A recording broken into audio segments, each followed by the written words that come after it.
I started working at Blackthorn Financial Services on a Monday morning in September, and I spent the first 3 hours of my employment thinking I was having some kind of psychotic break.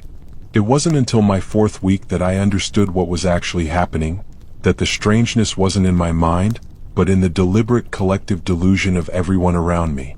My name is Catherine Walsh, and I'm writing this account because I need someone to know the truth about what happened at Blackthorn, and because I'm afraid that if I don't document it now, while the memory is still fresh, I'll start to gaslight myself into believing that everyone else was right, that the door didn't exist, that what I saw was impossible. But I know what I saw. I know what I witnessed, and I need to tell someone before I lose my courage. Blackthorn Financial Services occupies the entire 42nd floor of the Meridian Tower in downtown Seattle.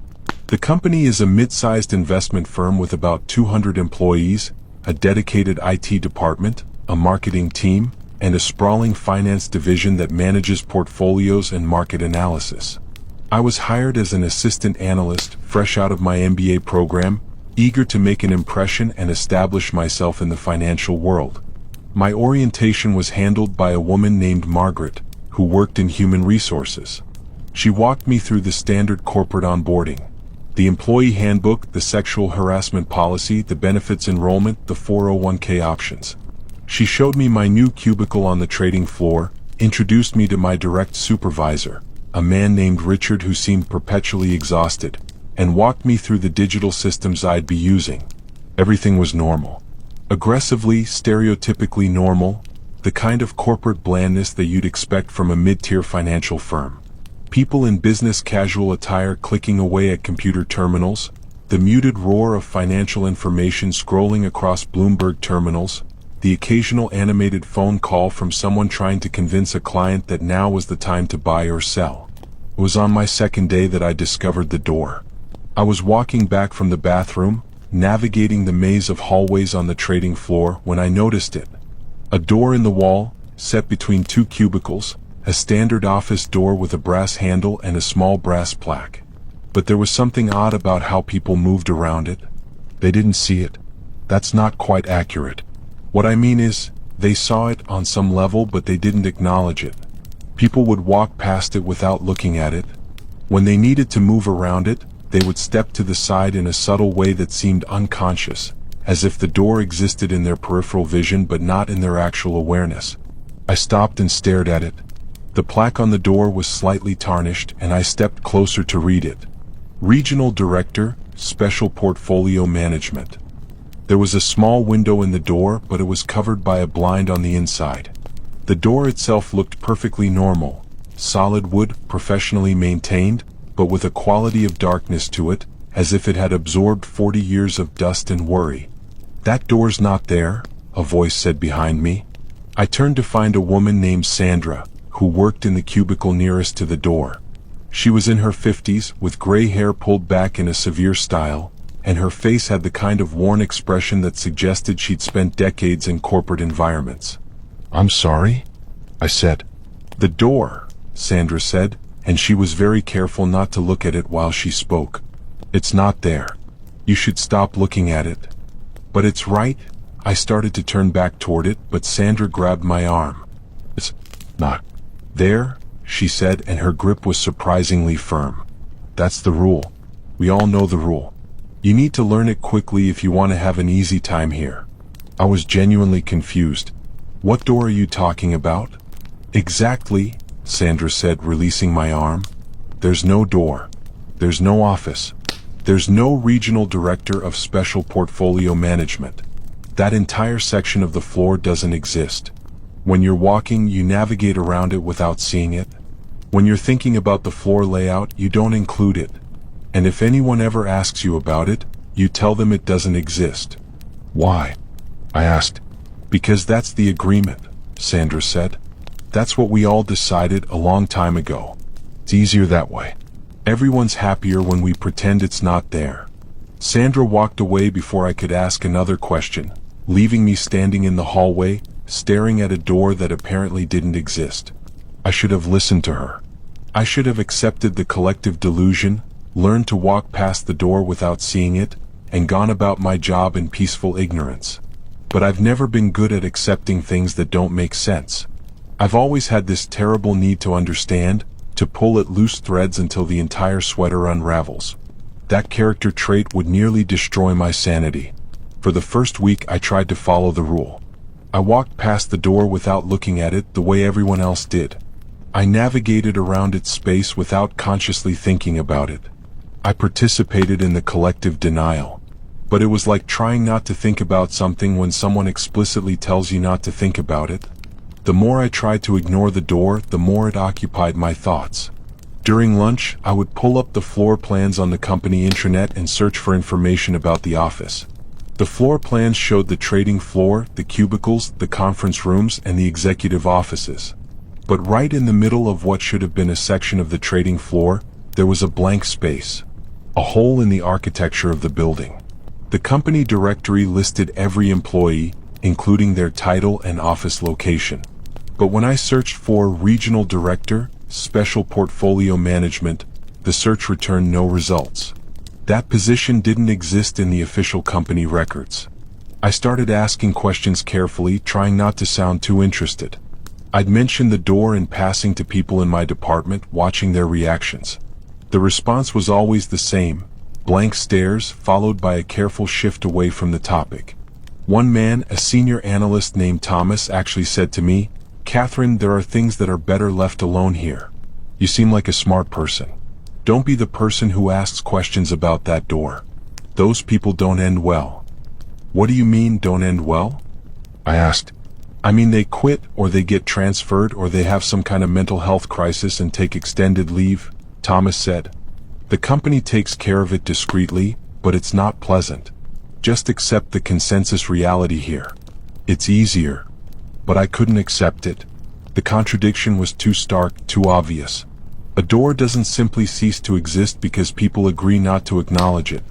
An office can't be blank space on a floor plan just because everyone pretends it's not there. There had to be something behind that door, something that the people at Blackthorn had collectively decided to ignore. On my third week, I decided to try opening it. I waited until late afternoon, around 5 p.m., when the trading floor was starting to empty out. People were shutting down their terminals, gathering their things, preparing for their commute home. I walked casually toward the door, not trying to hide what I was doing, but not advertising it either. When I was about 10 feet away, I became aware that people were watching me. Not obviously, but there was a shift in the atmosphere. The casual conversation that had been happening around me fell quiet. People were tracking my movement, waiting to see what I would do. I reached the door and grabbed the brass handle. It was warm. Uncomfortably warm, as if something on the other side had heated it from within. I turned the handle and pushed. The door didn't open. I pushed harder, but it was locked. I tried pulling, but the same result. The door was firmly sealed shut, and there was no keyhole on this side, no obvious mechanism for unlocking it. I turned around. Everyone in the nearby cubicles was staring at me with an expression that was difficult to parse. Part concern, part disappointment, part something else. Something that looked almost like pity. Richard, my supervisor, came over and gently took my arm. "Catherine," he said quietly, "why don't you come with me for a moment?" He led me into one of the glass-walled conference rooms and closed the door behind us. We sat down at the long conference table, and Richard was quiet for a moment, gathering his thoughts. "Has anyone told you about the door?" he asked finally. "Yes," I said. "Sandra told me it doesn't exist, but it obviously does. I'm looking at it right now through the glass." "No, you're not," Richard said, and he said it with such certainty that for a moment, I actually doubted what I was seeing. "You're looking at a wall. You're looking at empty space where you think you saw a door, but there is no door." "That's not true," I said. "I can see it. I tried to open it." "And you failed to open it, which makes sense because you were trying to open a wall," Richard said. He leaned forward, and his voice took on a kind of gentle concern, like someone talking to a person having a mental health episode. "Catherine, I need you to understand something. Blackthorn Financial Services is a good company. We take care of our people. But we have some unusual agreements with a very particular group of individuals. Those agreements require that everyone who works here participate in a collective consensus about the nature of reality on this floor. What's behind the door? I asked directly. Richard didn't answer the question. Instead, he said, I'm going to recommend that you take some time off. Mental health is important, and sometimes the stress of a new job can manifest in unusual ways. Why don't you take the rest of the week? Come back on Monday with a fresh perspective. I'm not having a mental breakdown, I said. I know what I saw. I'm sure you do, Richard said, with the kind of placating tone that people use when they're absolutely certain you're delusional. But sometimes our minds play tricks on us. Have you been under a lot of stress lately? How are you sleeping? I realized at that moment that I was in an impossible situation.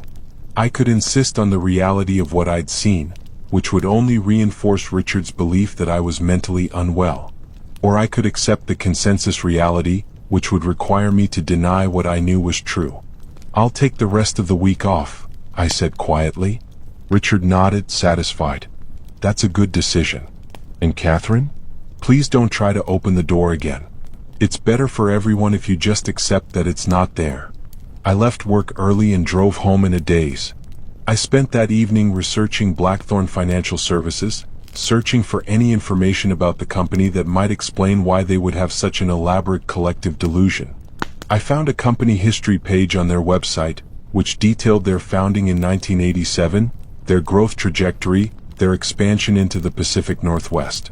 But there was a gap in the timeline. From 1999 to 2001, there was simply no mention of the company. No press releases, no quarterly reports, no indication that Blackthorn even existed during those years. I dug deeper and found archived articles from that period. They were vague, but the gist was clear. Blackthorn Financial Services had experienced some kind of major incident in 1999. There were lawsuits filed, allegations of fraud, rumors of connections to organized crime. But then, sometime in 2001, everything stopped. The lawsuits were settled quietly.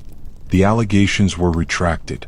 Blackthorn returned to business as usual, and no one ever spoke about what had happened.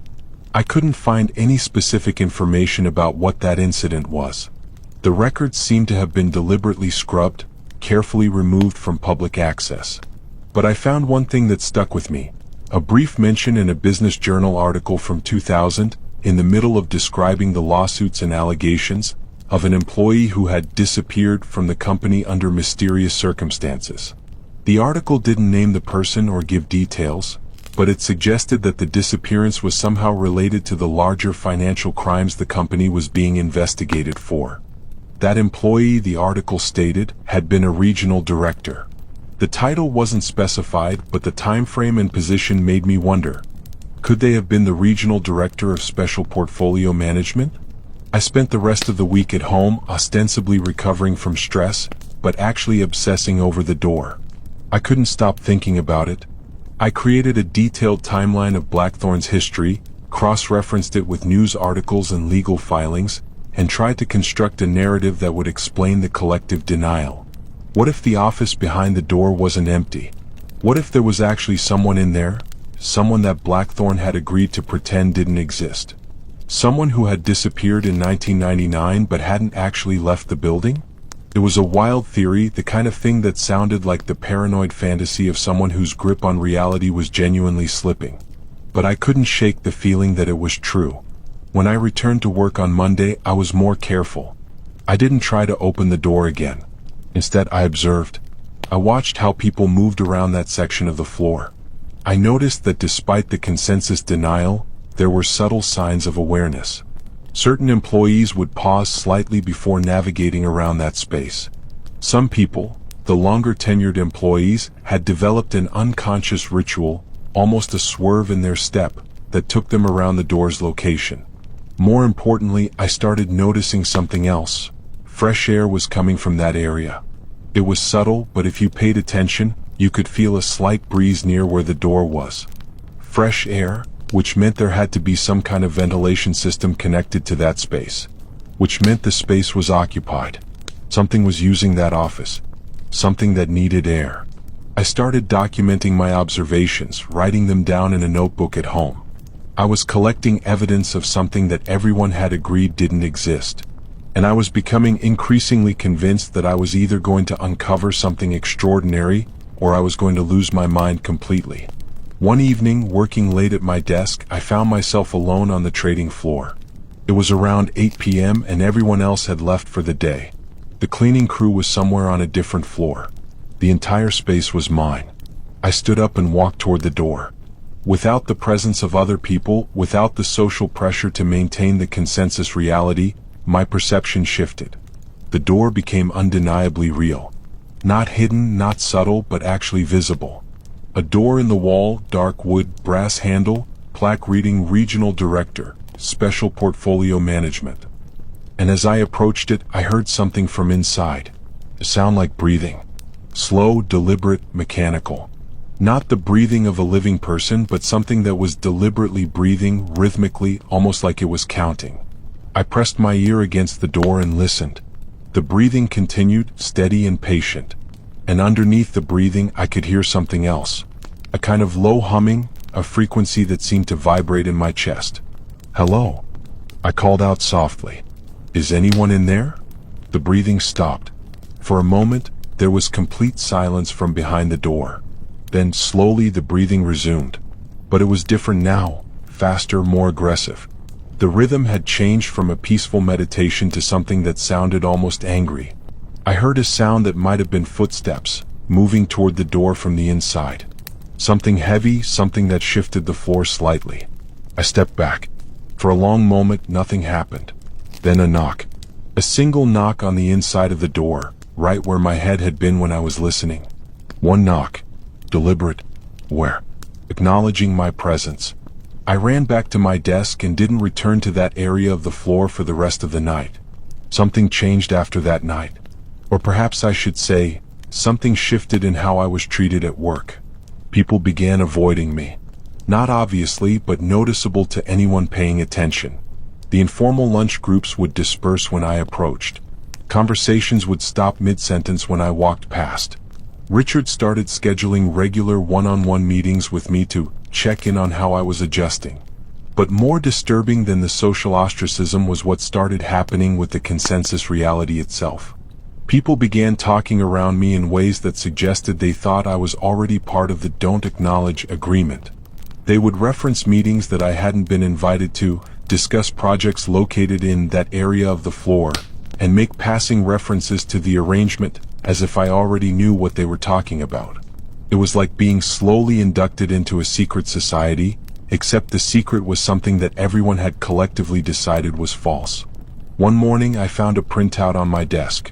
It was a copy of the Blackthorn Employee Manual, specifically the section on mental health and workplace wellness. The relevant passage was highlighted. Blackthorn Financial Services recognizes that sometimes employees experience what we call consensual reality disturbances, where an individual's perception diverges from the agreed-upon reality of the workplace. These are not permanent conditions and can be remedied through a combination of professional support, medication adjustment, and voluntary acceptance of consensus reality. Employees experiencing such disturbances will be offered comprehensive support, including paid leave for therapeutic intervention. I knew who had left that on my desk. It was a message from Richard, and the subtext was clear. They were preparing a file on me. They were documenting evidence that I was experiencing a mental health crisis. And they were offering me a choice: accept the consensus reality, or be labeled as unstable and managed accordingly. That's when I made my mistake. I decided to bring in outside help. I called my friend James, who I'd known since college. James works as a security consultant and has a background in forensic investigation. I didn't tell him about Blackthorn directly. I knew that would sound insane, but I asked him if he could do me a favor.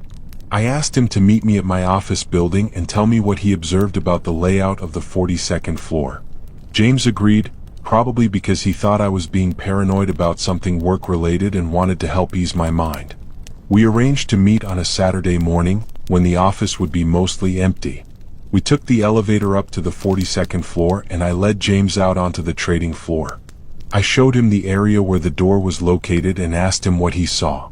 "I see a door," James said immediately. Right there. Is that what you wanted to show me? It looks like a pretty standard office door. Relief flooded through me. Someone else could see it. Someone from outside the Blackthorn Collective could perceive the door without denial. Yes, I said. I need you to help me figure out what's inside. But before James could respond, Richard appeared behind us. Catherine, Richard said, and his voice had lost all the careful concern it had carried before. Now it was something harder, something more official. Who is this person, and why have they been brought into a secured facility? This is my friend, I said. I asked him to come take a look at. You brought an outside person to the 42nd floor without authorization, Richard said. He wasn't angry exactly, but he was very calm in a way that suggested anger would be redundant. That's a significant breach of security protocols. Richard, I need to show you something, James said, stepping forward. There's a door here that shouldn't exist according to the company's own floor plans. Catherine's been showing me inconsistencies in the building architecture, and I think it's worth investigating. Richard looked at James with an expression that seemed almost sad. There is no door, Richard said. There is no inconsistency. There is only what we have collectively decided exists on this floor. And what we've decided is that there is no special office, no locked space, and no reason for you to be here, mister. I'm sorry, what's your name? James Peterson, James said. He looked at me confused. Catherine, what's he talking about? Of course there's a door.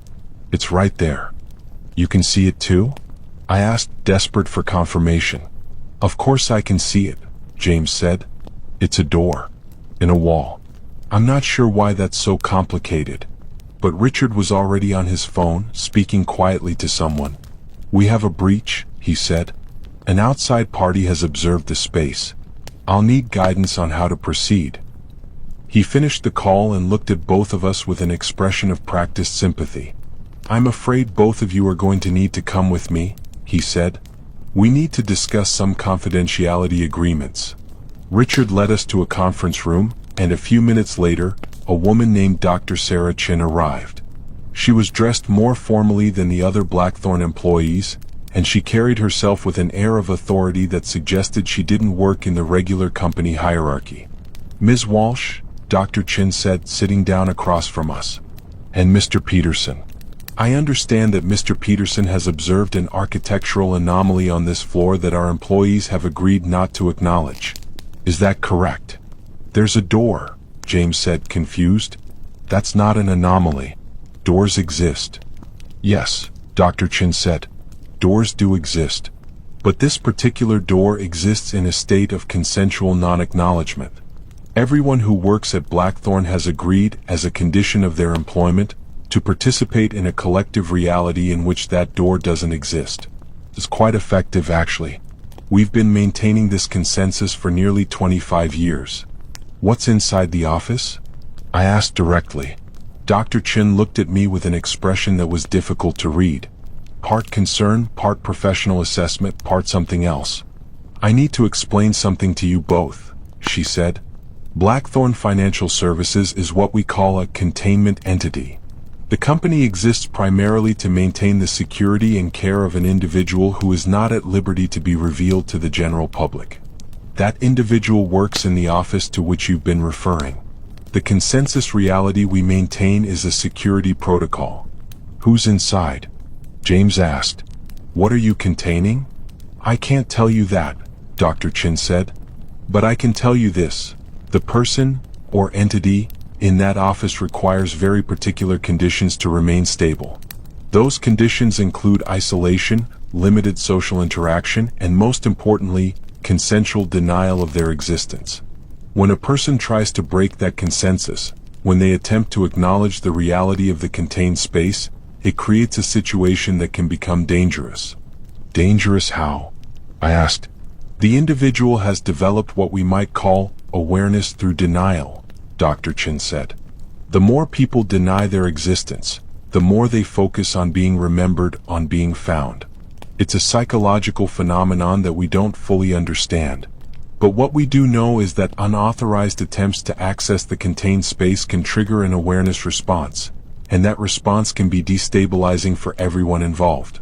You're talking about this like they're a prisoner, James said. Like you're keeping someone locked up. We're keeping them safe, Dr. Chin corrected. And we're keeping everyone else safe from them. The individual in that office is extraordinarily dangerous, Mr. Peterson. Not out of malice, but simply because of what they are and what they're capable of. The consensus denial is the only thing that keeps them stable enough to not cause catastrophic harm. What happens now? I asked, my voice smaller than I intended it to be. Now, we need to decide what to do with Mr. Peterson, Dr. Chin said. He's an outside party who has perceived the anomaly. He's a security risk. You're not going to hurt him, I said, standing up. Whatever you're going to do, you're not going to hurt James. We're not going to hurt anyone, Dr. Chin said calmly. Mr. Peterson, you're going to be offered a substantial sum of money, let's say $2 million, to sign a comprehensive non-disclosure agreement and to consent to a series of cognitive interventions that will help your mind accept the consensus reality of this floor. You'll return to your normal life with no memory of the door, no recollection of these events, and no awareness that you've spent any time at Blackthorn Financial Services. That's not possible, James said. That's not how memory works. You'd be surprised what's possible when you have the right resources, Dr. Chin said. We've been maintaining this consensus for 25 years. We've developed quite sophisticated techniques. And if he refuses? I asked.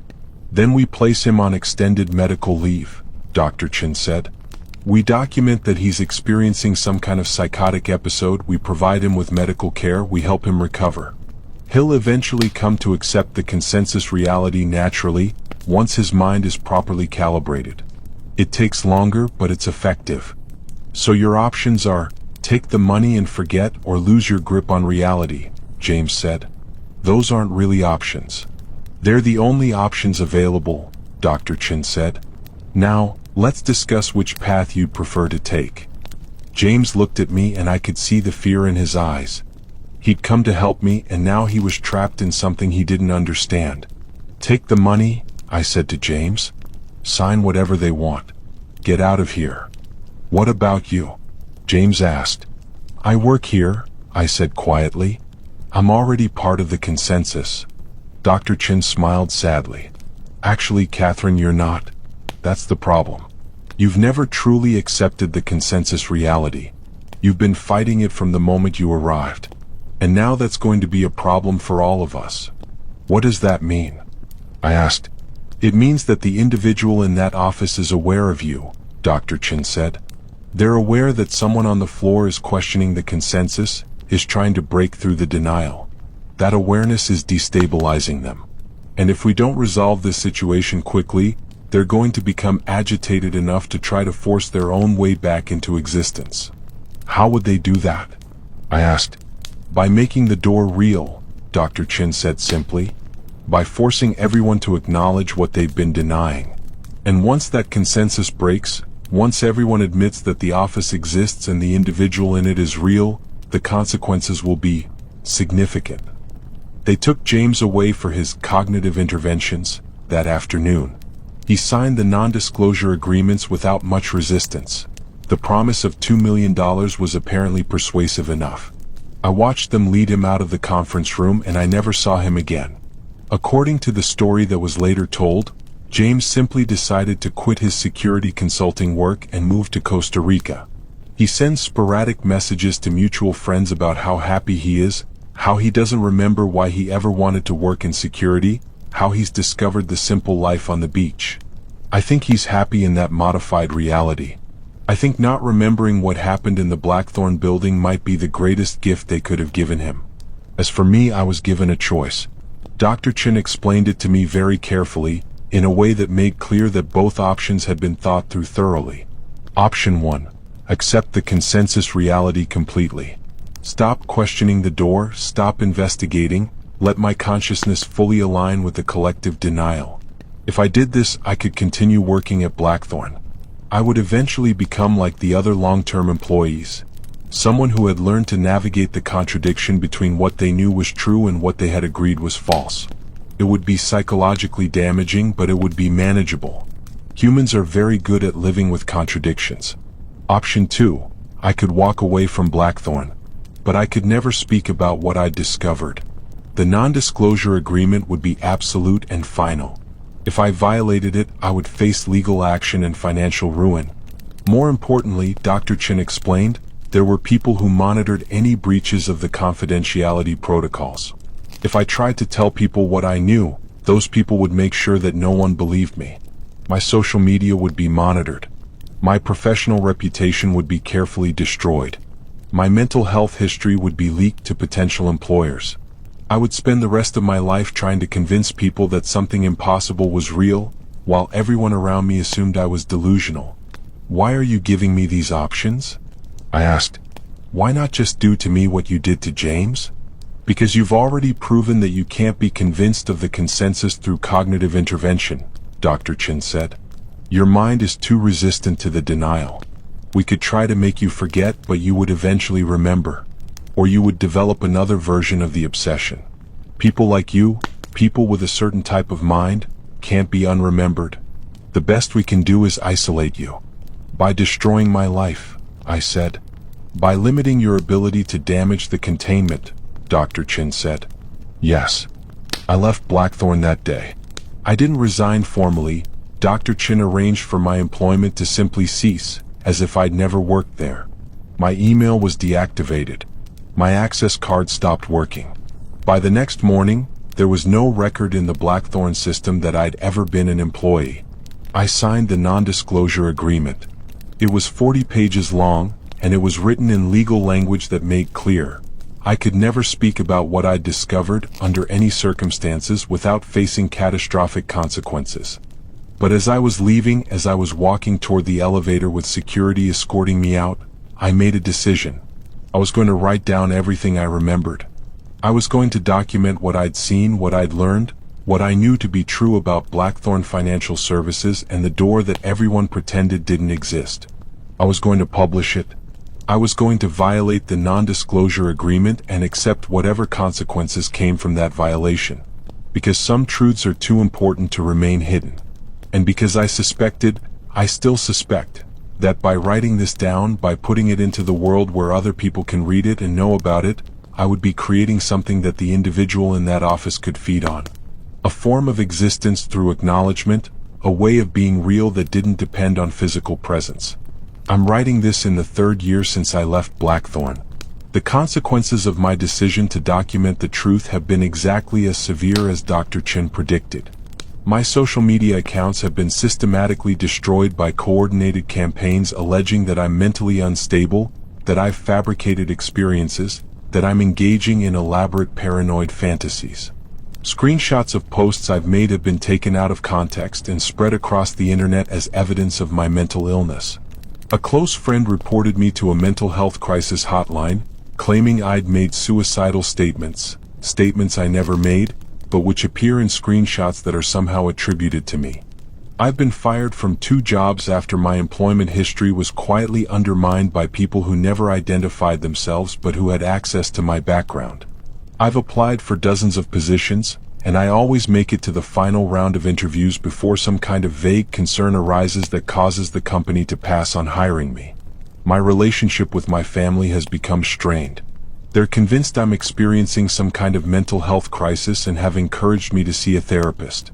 I have seen a therapist, I've seen several actually, but I can't tell them the truth about where my paranoia and anxiety are coming from. I can only discuss the symptoms. The obsessive thinking, the inability to trust systems, the persistent sense that I'm being monitored. The isolation has been profound. I've lost friends. I've lost professional prospects. I've lost my ability to be believed by anyone who matters. And yet, here I am writing this account, knowing that the moment I publish it, the damage will accelerate. The reason I'm doing this anyway is because of something that happened 2 weeks ago. I was having lunch at a small cafe near my apartment. A place where I'm a regular and where the staff knows me well enough to be friendly but not intrusive. I was sitting by the window reading my own manuscript of this account on my laptop, making edits, preparing it for publication. A woman came and sat down at my table without asking. She was in her 60s, with gray hair and eyes that seemed familiar in a way I couldn't quite place. "Ms. Walsh," she said. "I'm Margaret. I worked in human resources at Blackthorn when you were employed there. I felt a spike of fear. How did you find me? That doesn't matter, Margaret said. She didn't have a coffee, didn't have food. She was just sitting at the table, speaking quietly. I'm here to deliver a message from the individual in the office you discovered. My mouth went dry.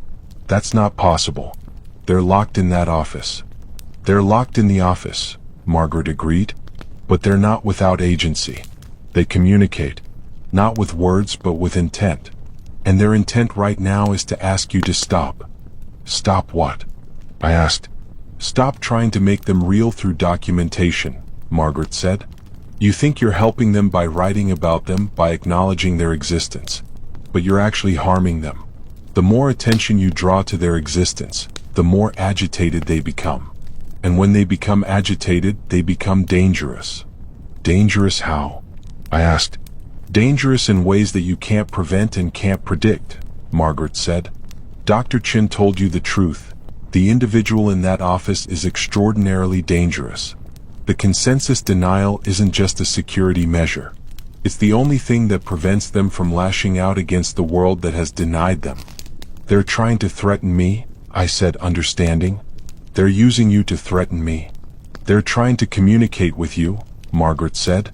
They want you to understand that your documentation of their existence comes at a cost. Every word you write, every person who reads what you've written and thinks about them, every moment of attention you direct toward that office, it causes them pain. It generates awareness, and awareness causes them to experience the contradiction between their existence and their denied status. So what? I said, my voice shaking. They want me to just let them be forgotten? They want you to understand that you're not saving them by writing about them, Margaret said. You're torturing them. So what? I said, my voice shaking. They want me to just let them be forgotten? They want you to understand that you're not saving them by writing about them, Margaret said. You're torturing them. And eventually, that torture is going to become too much for them to bear, and they're going to force their way out of that office. And when they do, they're not going to care who gets hurt in the process. Margaret stood up. She hadn't eaten, hadn't said goodbye. She just left the cafe. I watched her walk down the sidewalk and disappear into the Seattle traffic, and I wondered if she was even real or if I'd imagined the entire conversation. But the coffee cup that had been on the table in front of her was gone. There was no check, no evidence of her presence except the memory of her words. I went home and looked at my manuscript. I thought about deleting it. I thought about destroying everything I'd written, about pretending that the entire experience at Blackthorn had never happened.